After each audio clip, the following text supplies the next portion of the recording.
Қайырлы күн достар, менің каналыма қош келдіңіздер. Ең дәмді шоколадты пирогтың рецептін ұсынамын. Сондықтан видеоны соңына дейін қарап көріңіздер. Егер сізде дәл осылай өте биік дәмді пирог жасағыңыз келсе, бірнеше қағидаларды орындасаңыз, сізде де міндетті түрде бір жасағаннан шығады.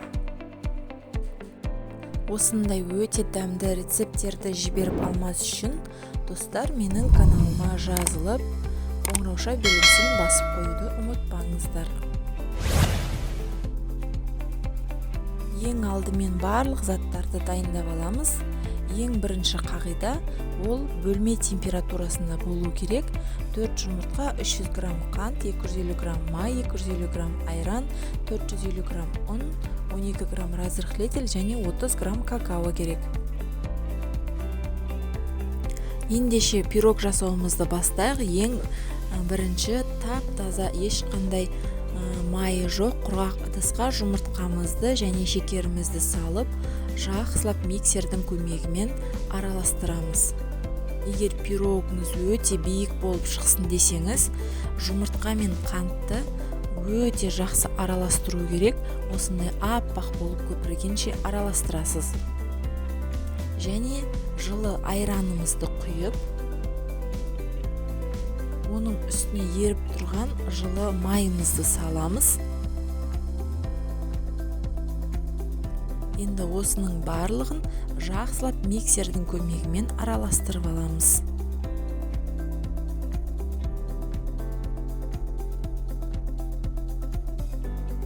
Енді қамыр қопсытқышымызды саламыз.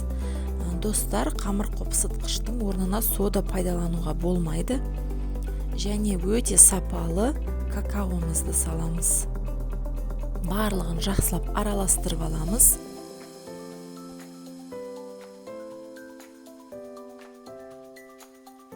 Жақсылап араласқан массамыздың үстіне шетінен 2-3 бөле отырып ұнымызды саламыз. Ұнның барлығын бірден салуға болмайды.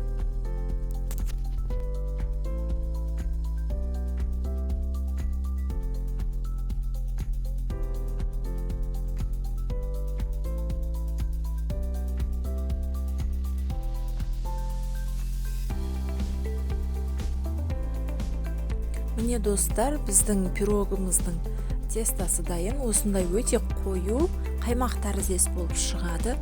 Осына жылжымалы кальцияға құйып пісірдім. Және алдын ала қызып тұрған 160-170 градуста пісіресіздер. Өте ыстық 180-200 градуста пісірмеңіздер. Және піскен піспегенін ағаш таяқшаның көмегімен тексеріп отырасыздар.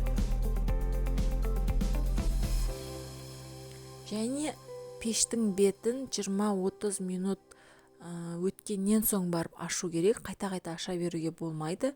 Пирогымыз көтерілмей қалуы мүмкін. Мен осылай әдемі болу үшін бетіне құлпынай қойып, және сахарная пудра сеуіп қойдым. Отбасыма өте қатты ұнады. Балаларым сүйсініп жеді. Және достар, менің видеоларым сіздерге ұнаса, лайк басып комментарий жазып қойыңыздар. Назар қойып тыңдағандарыңызға көп рахмет. Сіздермен болған Сандуғаш.